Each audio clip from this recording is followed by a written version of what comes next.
Welcome to Under the Greenlight, where business owners share their story about entrepreneurship, open up about their greatest victories and challenges, and map out their journey from startup to success. And now here's your host, Dimry Henry, Managing Partner of Greenlight Tax Group. Welcome to Under the Greenlight, a podcast about business owners for business owners. I'm your host, Dimry Henry. Here is my fearless co-host, Melanie Jennings. And today we have Betty Murray, the owner and founder of Living Well Dallas. Thank you so much for coming and joining us, Betty. Thank you for having me. I'm excited to be here. Awesome. Well, so I was doing some research before our show, and I honestly don't think we have enough time to talk about all the things that I really want to discuss with you. But tell us a little bit about Living Well Dallas. It says integrative functional medicine. An expert from your website says this, and I'm going to read it because when I first read it, I'm like, I've got to actually read this on the air. So through a variety of treatment plans and expert guidance, we bring together the supportive mind, body, medicine specialists, including licensed counseling, life coaching, health coaching, Bowen therapy massage, LED light therapy, and energy medicine. Each of these different paths will help you get well and stay well, whether you need stress management to build relationships or you're seeking relief from chronic pain. So tell us a little bit more about that, what you do and who you serve. So Living Well Dallas really came about from the gaps I saw from my own experience and even my father's experience navigating our conventional medical system. So under one roof at Living Well Dallas, we have primary care, so your family practice medicine. We have psychiatrist and a rheumatologist. But included in that, we have clinical nutritionists, health coaches, counselors, life coaches. We have a bunch of different diagnostic and treatment modalities because the complex things that we die from today or that lead to health problems, chronic health problems, can't really be fixed with just a pill. There's a stress component, there's a lifestyle component, there's the shifting time in your life and hormones and all those other pieces, and there's definitely a nutritional component. So we bring those services together in a medical model that really allows people to get well and stay well. Wow. So it's like a one-stop shop for everything. Yeah, exactly. So, how did you get started? Thinking back to the beginning of the idea of functional medicine to right now where you are a thriving business. So how did you turn this need, which is a very personal need, into a business where you can actually serve and help other people? Because that was a journey. Tell us a little bit about that. It was a journey, so I feel like I need to explain functional medicine. So functional medicine is medicine, but it really is getting down to the root cause. So instead of just covering up a symptom with some sort of treatment, the goal is to figure out what went awry in the first place, right? So we usually dig a little bit deeper, but kind of getting back to the greater question is how did we really get started? So I saw this gap and I had a business partner and we just decided. So real quick, when did you get started? How long ago was this? Oh my gosh. So this was in 2004 is when we started the clinic. But my actual journey to where I am today, I was in information systems. I was a tech person. Oh my goodness. So I had a completely different career. Wow. And in my teens and even childhood, I would have these episodes of digestive problems, but they would come and go.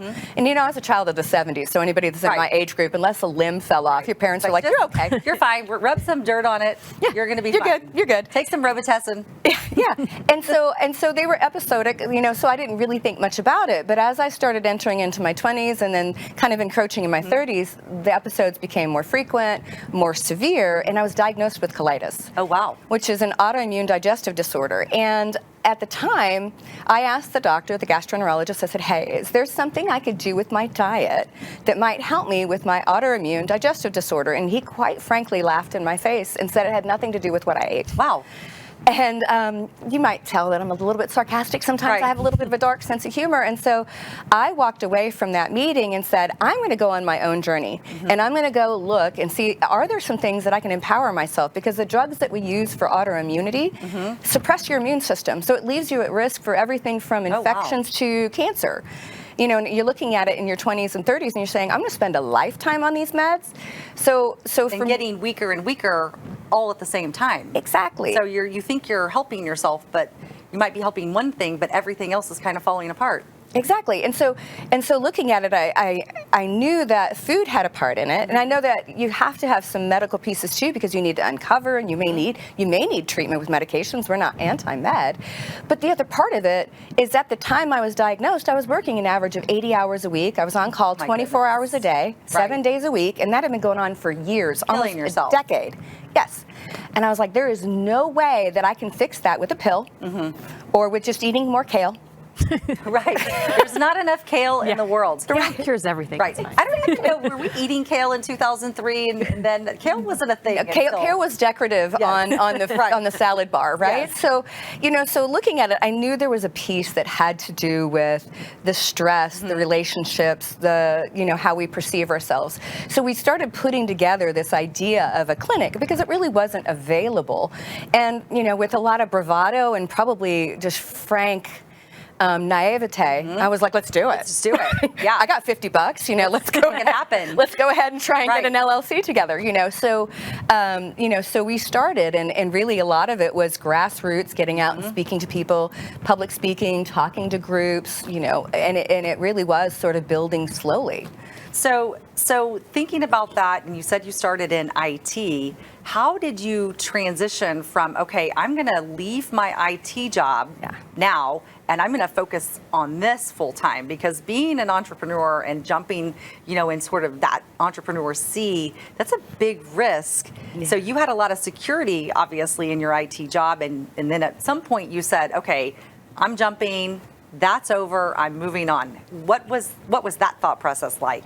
So I stayed in that IT job for almost 4 years while I went back to school for a master's program and a certification. So a master's in clinical nutrition and a certification as a certified nutritionist. So you did all of that while still working your IT job. Yeah. So for those not 80 hours though.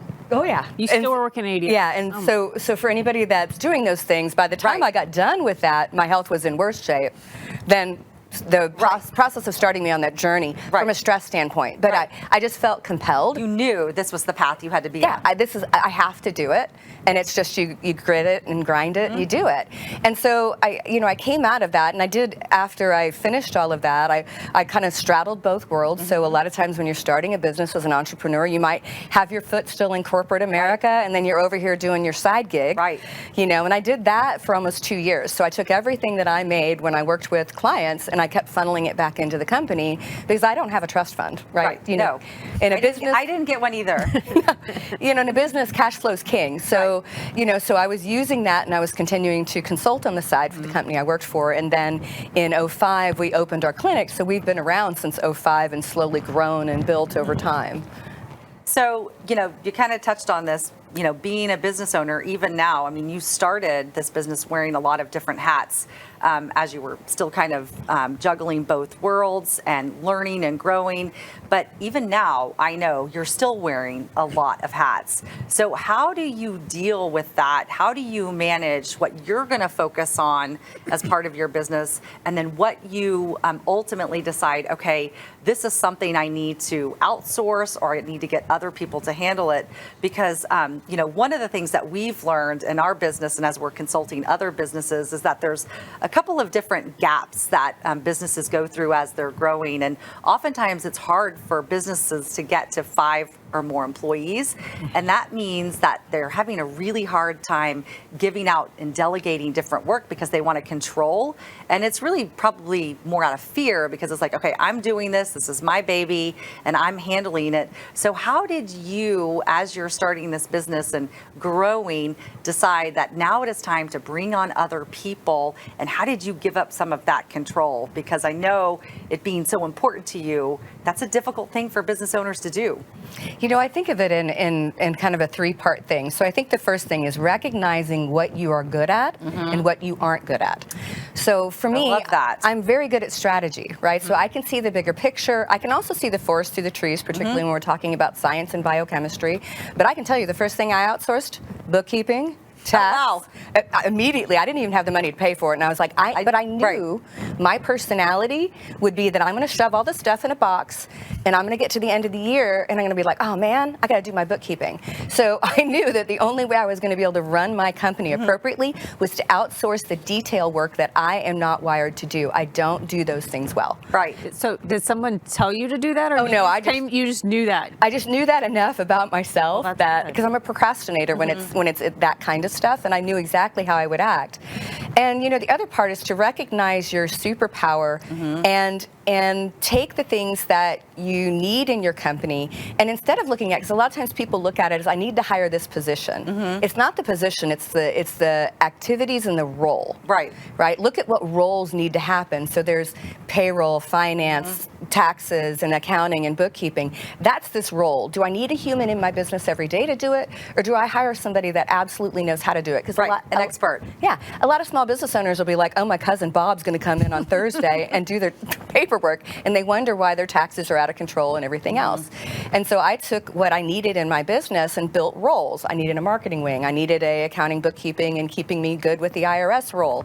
And so, I outsourced what I needed very quickly because I knew that was going to give me the latitude and the brain power to spend time on what I was going to do and what was really strategically important to the business, which was grow the business and take care of my clients and patients. Right. So I love it that you said that. That's because we have a mentality of soar with your strengths. In fact, whenever anybody even comes into our company, one of the things that we do is we give them a Strength Finders assessment so we can figure out what are you great at, because that's what we want you to do, and what you're not so great at, we're going to put those tasks on somebody else.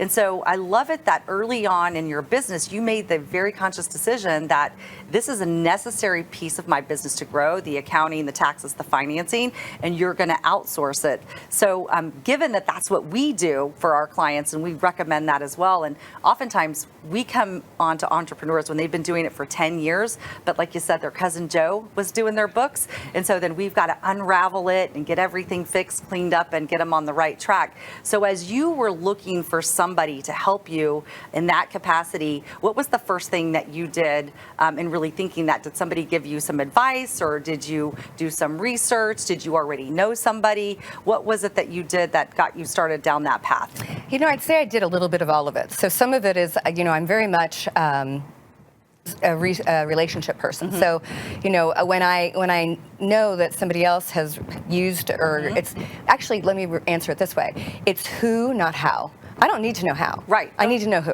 Don't build me the watch. Yeah, exactly. And so, the first thing I did is definitely ask people, like, who do you work with? Who's been instrumental in giving you great advice and helping you navigate? I did do some of my own research, just by nature that way, to try and figure out what I did and didn't know.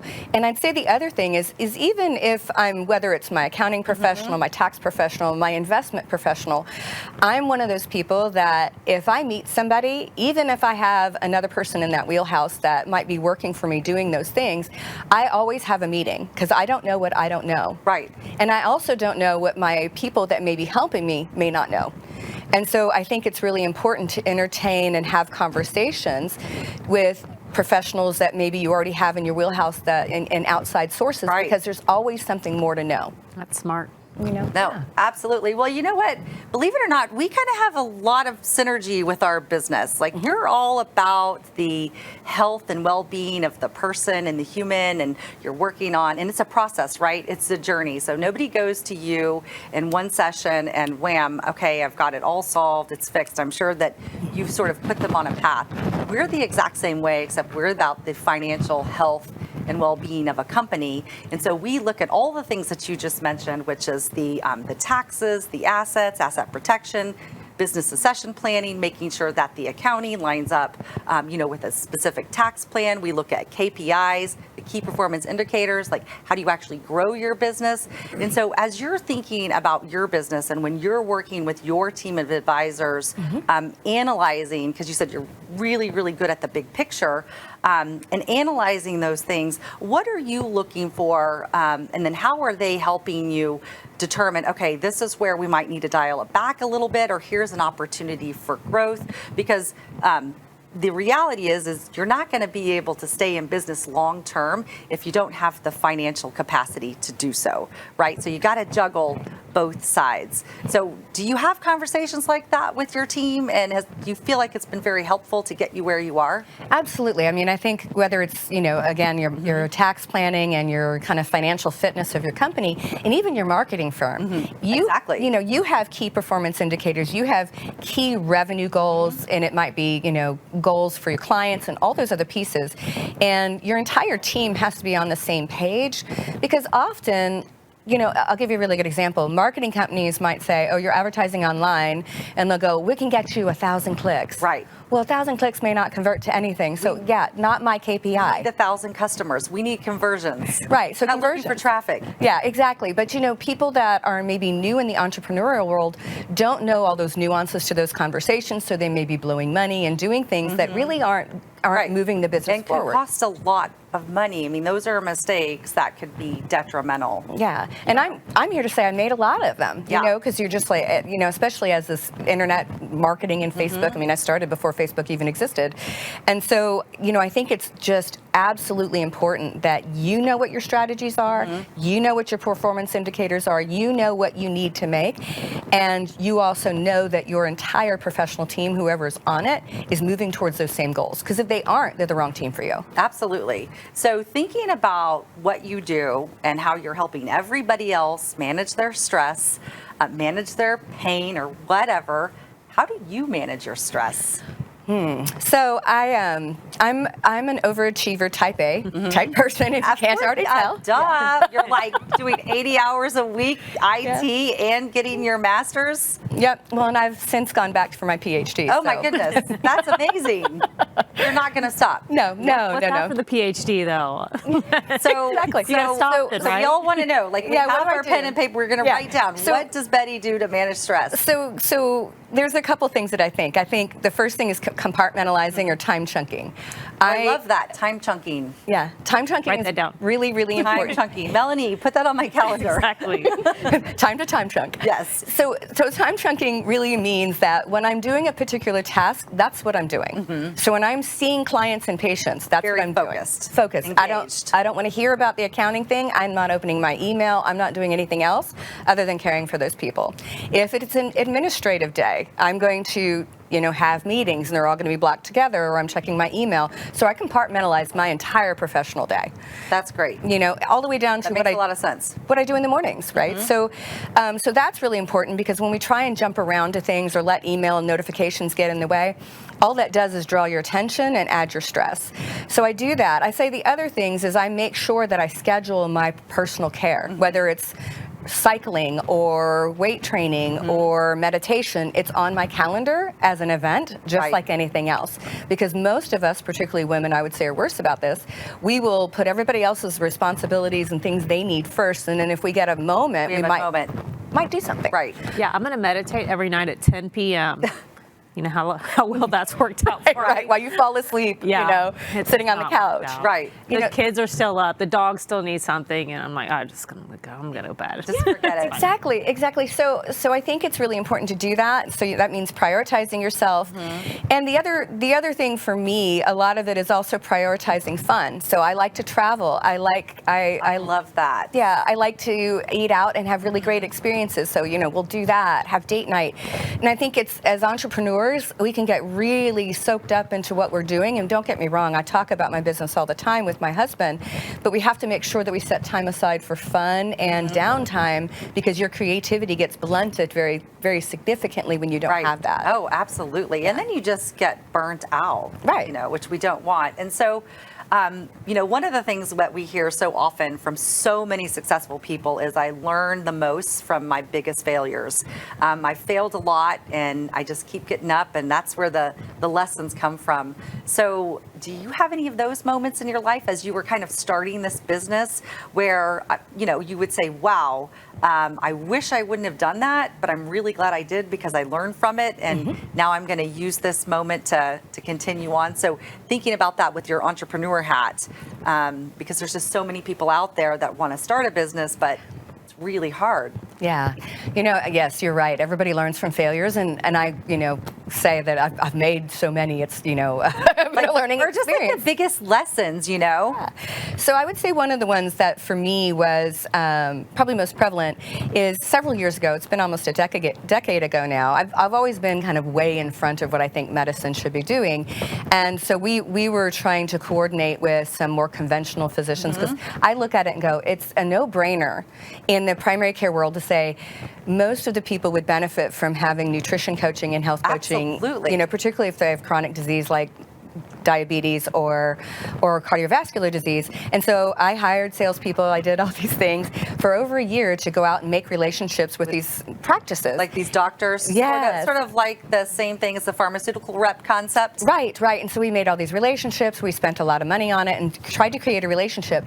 But the problem was that particularly then, that industry and particularly physicians are not ready to have more complex conversations like, are you ready to do something with your diet and lifestyle? Right. And so I spent a lot of money, actually $200,000, really working on trying to develop this sort of network within the Dallas area so we could help people with chronic disease. It makes sense to me. Yeah, and so, what I learned from that was often we may be in front of what the industry is ready to do, and sometimes we might try and partner in a way because we're really gung-ho, but you may not have the right tribe. Right. And you can't depend on somebody else to really change their spots. Absolutely. Because they're not really going to do that.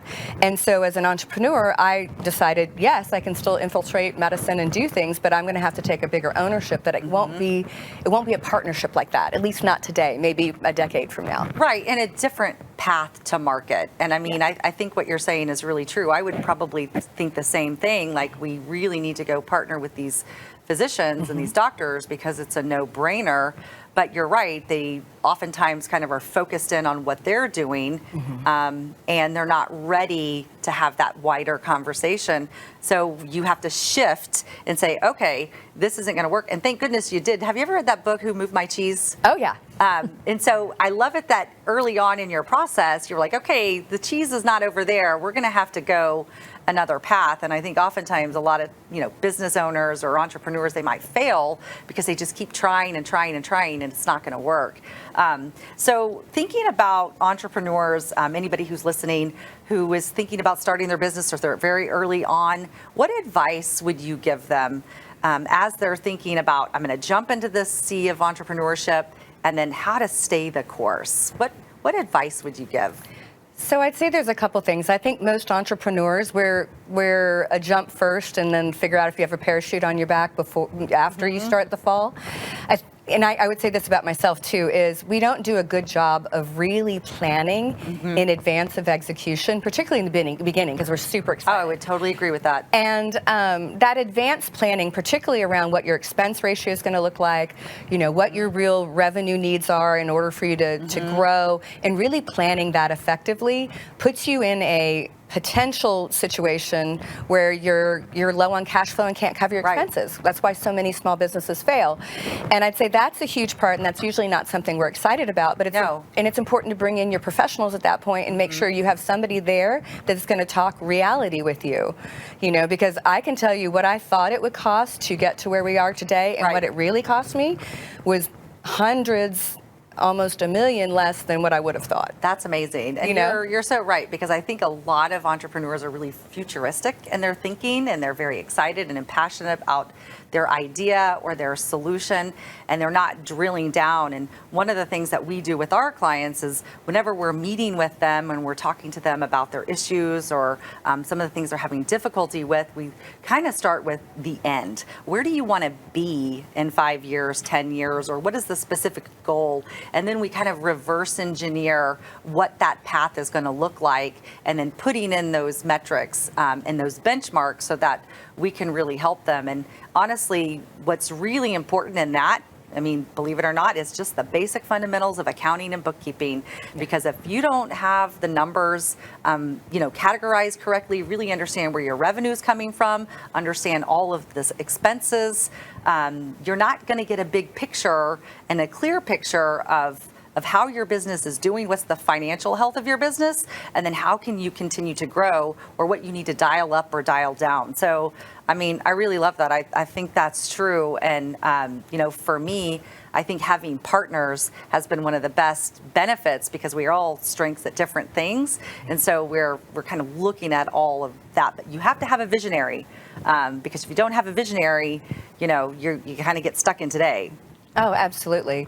It's something you said about just kind of what's the choice and what's the movement going forward. I said it before, cash flow is king, and most entrepreneurs do bank balance accounting. Right. They go look at their bank balance probably every morning, and they're like, look, there's money in there. What can I do today? What can I afford today or this week? Right. It's the most dangerous thing, but we all do it. And so it's so very important to be aware of what your true numbers are. I mean, in medicine's a really expensive overhead. Even if you think about like that as it relates to your business, the true numbers in your own body, like it's all kind of fluid, and whether you're talking about your business or your health, you have to get sort of deep and intrinsic so that you can understand in our own health, how do we dial it up? How do we dial it down? Do I need to stop eating this? Do I need to focus on that? So again, we're talking the same language. Yeah. We're just talking numbers, and you're talking, food and health and wellness and medicine, but it's the same thing. It is the same thing. Very cool. And, the other thing I think is important, because it wasn't really, it was on my horizon, but I hadn't really planned it out when I first started my company, is what's my ultimate end game? I definitely had the 5-10 year for sure, but it's also starting with thinking of your exit strategy. Because the other thing is, if you build something that is dependent exclusively on you, and all those other pieces, you may build a model that doesn't have the same, revenue potential to sell. And so I think the other part is also planning for your exit strategy. Right. Well, that's really true, because for a lot of entrepreneurs, their business is their retirement plan. Yeah. So they might not be investing as much as they should in other areas because they're investing so much in their business. And so it is important to be thinking about that, because if that really and truly is their retirement plan, then we have to really figure out what does that business succession plan look like. So I love that. Well, thank you so much. Yes. You have shared so much. I could honestly sit here and talk forever and ever. But I want to have a little fun. So I want to have some lightning round questions. Are you game? Okay, I'm cool. Okay. And Mel, we're going to ask you these same questions, okay? Because I feel like you haven't said enough. So we're going to go with you first. So what's your favorite movie? I would say I have several, but American Beauty. Oh, okay. I love that movie.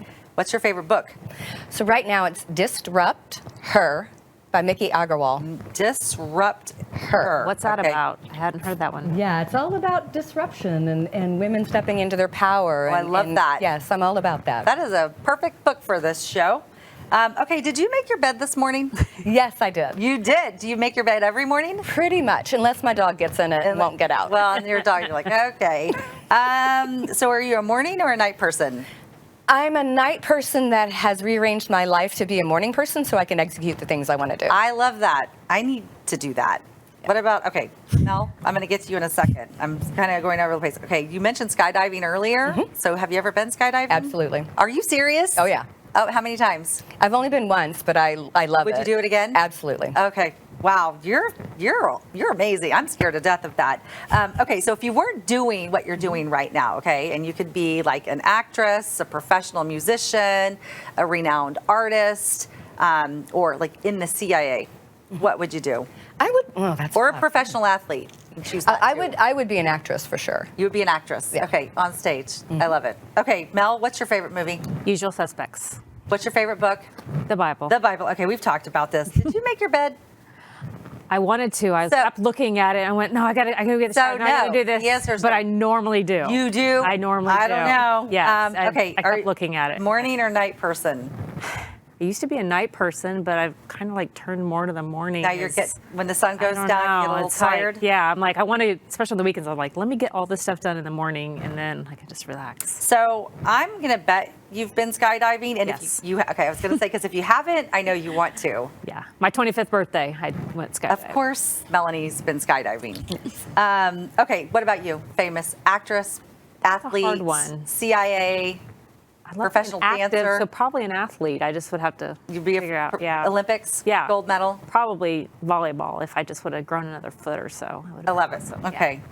Okay, so Betty, if people want to learn more about your business and get to know more about what you do, where can they find you? So what's your website address, and then what do you think is the best step for them to get in touch with you? Sure. So they can go to livingwelldallas.com. Okay. And you can go to contact us there, and we've got a contact us page. So regardless of what time of day you might be listening or watching, you can go there, and then you can also call our phone number 972-930-0260 and get to scheduling, and we'll chat with you and find out what's going on. Great. Well, thank you so much for coming today and sharing more about your business and your experience as a business owner. We really, really appreciate it. And that's all for our show today. I hope you guys found it interesting and fun and insightful. And I hope you feel inspired to keep learning and growing and pushing on.